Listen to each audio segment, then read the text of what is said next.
Ideal institute of technology এর online ক্লাসে ideal সলিউশনে আপনাদের সবাইকে স্বাগতম। আজকের ক্লাসে আমরা যা শিখব, how to AutoCAD 2007 page setup কিভাবে করতে হয়। আপনারা যারা এখনও আমাদের আইডিয়াল সলিউশনের চ্যানেলটি সাবস্ক্রাইব করেন নাই, তারা দ্রুত সাবস্ক্রাইব করে পাশে থাকা বেল বাটনটি ক্লিক করে রাখুন, যাতে পরবর্তীতে ক্লাসগুলো সহজে পেতে পারেন। চলুন আজকের ক্লাস শুরু করি।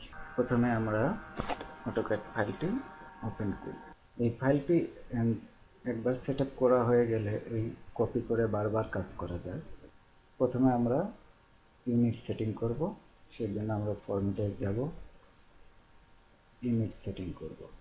এখানে ডিসিমেল আছে, এখানে ক্লিক করে আর্কিটেকচার সিলেক্ট করে দেব, এখানে 0 করে দেব, ওকে বাটনে চাপ দিব।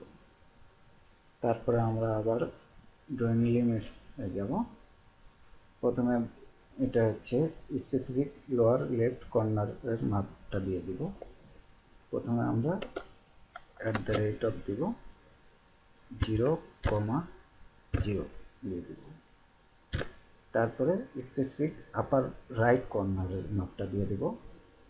আমরা যেহেতু একই পেজের ভিতরে অনেকগুলো কাজ করব, ড্রয়িং করব, সেহেতু আমরা পেজটা বড় রাখাই বেটার। সেহেতু আমরা 1000 ফিট, 1000 ফিট নিয়ে নিলাম। এরপরে আবার আমরা ডাইমেনশন সেট আপ করব। ফরম্যাটে গিয়ে এখানে ডাইমেনশন স্টাইলে ক্লিক করব, মডিফাই যাব। এখানে আমরা প্রাইমারি ইউনিটে চলে যাব, যে এখানে ইউনিট ফরম্যাটে আর্কিটেকচার করে দেব এবং এখানে আমরা 0 করে দেব, দিয়ে ওকে করব এবং সেট কারেন্ট করব। আবার আমরা মডিফাই যাব, এখানে অ্যারোতে চলে যাব, অ্যারোর সাইজটা আমরা 1 ফিট করে দেব।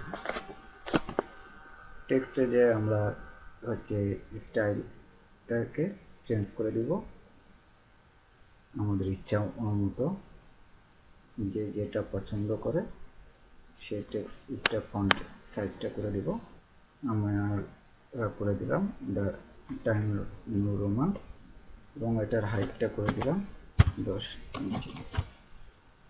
এখানে অ্যাপ্লাই করে দিব, এখানে ক্লোজ করে দিব।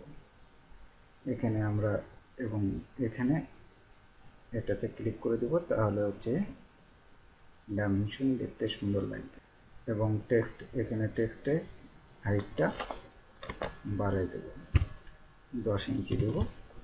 আপনাদের ড্রয়িংটা যদি বড় হয় তাহলে আমাদের হাইটটা বাড়াই দিতে হবে। আমরা সাধারণত 10 ইঞ্চি রাখবো। এখানে ওকে দেব, সেট কারেন্ট দিয়ে দিলাম, ক্লোজ। এখন আমরা আরেকটা কাজ করতে হবে। আমরা যখন ড্রয়িংটাতে কাজ করতে যাব, তখন মিড পয়েন্ট, ইন পয়েন্ট, বিভিন্ন পয়েন্টে আমরা সিলেক্ট করতে যে সমস্যায় পড়ব, সেগুলোর জন্য আমাদেরকে আরেকটা কাজ সেট আপ করে নিতে হবে, সেটা হচ্ছে অবজেক্ট সিনাপ। তো আমরা এখানে কার্সার রেখে OS এন্টার দিলাম। এখানে আমরা অল সিলেক্ট করে দেব, দিয়ে ওকে ক্লিক করব। তো আমাদের পেজটা সেট আপ হয়ে গেল। আজকের ক্লাসটা এ পর্যন্তই। আজকে আমরা যা যা শিখলাম ক্লাস ওভারভিউ। প্রথমে আমরা ফরম্যাটে গিয়ে ইউনিট সেটিং করছি, তারপরে ড্রয়িং লিমিটস। আজকের ক্লাস এ পর্যন্ত। আজকের ক্লাসে আপনাদের যদি বুঝতে কোনো সমস্যা থাকে তাহলে কমেন্টস বক্সে কমেন্টস করে জানাবেন। আমরা পরবর্তী ক্লাসে সেগুলো সলিউশন করব। আর যারা এখনও আমাদের আইডিয়াল সলিউশন চ্যানেলটি সাবস্ক্রাইব করেননি, তারা দ্রুত সাবস্ক্রাইব করে পাশের থাকা বেল বাটনটি ক্লিক করে রাখুন, যাতে পরবর্তী ক্লাসগুলো সহজে পেতে পারেন। আজকের ক্লাসে এই পর্যন্তই, দেখা হবে পরবর্তীতে। সবাইকে ধন্যবাদ জানিয়ে শেষ করছি। আল্লাহ হাফেজ।